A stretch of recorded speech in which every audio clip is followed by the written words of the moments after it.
Ukraine में war of crime के आरोप में पुतिन के खिलाफ अरेस्ट वारंट को लेकर लगातार हम आपको इनपुट्स दे रहे हैं, जहां इंटरनेशनल क्रिमिनल कोर्ट ने यह अरेस्ट वारंट जारी किया है और पुतिन पर अवैध रूप से यूक्रेनी बच्चों को रूस ले जाने के भी आरोप लग रहे हैं। हालांकि इंटरनेशनल क्रिमिनल कोर्ट ने जिस तरीके से अरेस्ट वारंट जारी किया है, अभी थोड़ी देर पहले हम ये चर्चा कर रहे थे कि किस तरीके से साउथ अफ्रीका में होने वाले समिट को लेकर गिरफ्तारी की बात यहाँ पर की जा रही है, लेकिन क्या डॉक्टर अंशु जोशी, इस पर मैं थोड़ी देर में आपसे इनपुट चाहूंगी, क्या इस 5 महीने में अगस्त में गिरफ्तारी की बात कर रहे हैं, यहाँ तो 5 दिन में वो पूरी तरीके से काया कलप करने को तैयार बैठे हैं, तो उन 5 महीनों में कितने युद्ध के ये हालात बदल जाएंगे, एनालिसिस करना भी जरूरी है। लेकिन उससे पहले बताते हैं इंटरनेशनल क्रिमिनल कोर्ट ने पुतिन पर आरोप क्या लगाकर अरेस्ट वारंट जारी किया है। अब क्या पुतिन को लगेगी हथकड़ी, ये एक बड़ा सवाल, क्योंकि यूक्रेन में वॉर ऑफ क्राइम के आरोप के तहत कार्रवाई, लोगों को यूक्रेन छोड़ने के लिए मजबूर करना बड़ा आरोप, और मजबूरन यूक्रेन छोड़ने वालों में जिस तरीके से ज्यादातर बच्चे हैं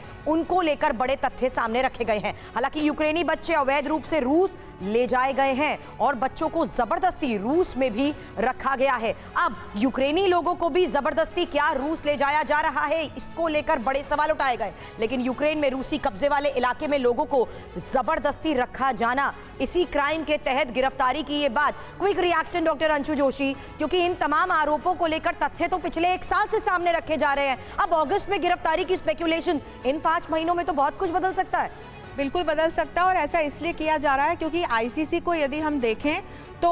एक तरह से वो सीधे सीधे उसके पास ये कोई अधिकार नहीं कि वो किसी भी वॉर क्रिमिनल को वॉर क्रिमिनल बता करके गिरफ्तार कर सके। और जब तक मॉस्को में पुतिन बैठे हुए हैं, हालांकि ये बात तो है कि वो ट्रैवल करते समय अगर किसी मेंबर कंट्री को जाते हैं आईसीसी की, तो आईसीसी रिक्वेस्ट कर सकती है उस मेंबर कंट्री को कि भाई पुतिन को गिरफ्तार करके हमारे हवाले कीजिए। लेकिन उन देशों के रशिया के साथ बायलैटरल रिलेशंस कैसे हैं, इस पर भी बहुत सारी बातें डिपेंड करती है। और दूसरा, जब हम आईसीसी की अपनी मान्यता को देखते हैं तो भारत भी इसका सदस्य नहीं है, और जो विशेषकर अफ्रीकी देश हैं वो तो इसे हमेशा यूरोसेंट्रिक कहकर, पश्चिमी खेमे का एक इंस्टीट्यूशन बताकर हमेशा इसकी भर्त्सना करते आए हैं। तो इस तरह से अगर हम आईसीसी को देखें तो उसके अपनी मान्यता पर एक पहली बात तो एक प्रश्न चिन्ह लगा हुआ है। इसलिए मुझे नहीं लगता कि पुतिन पर गिरफ्तारी का कोई भी संकट अभी 5 महीने बाद या आगे भी मंडराएगा।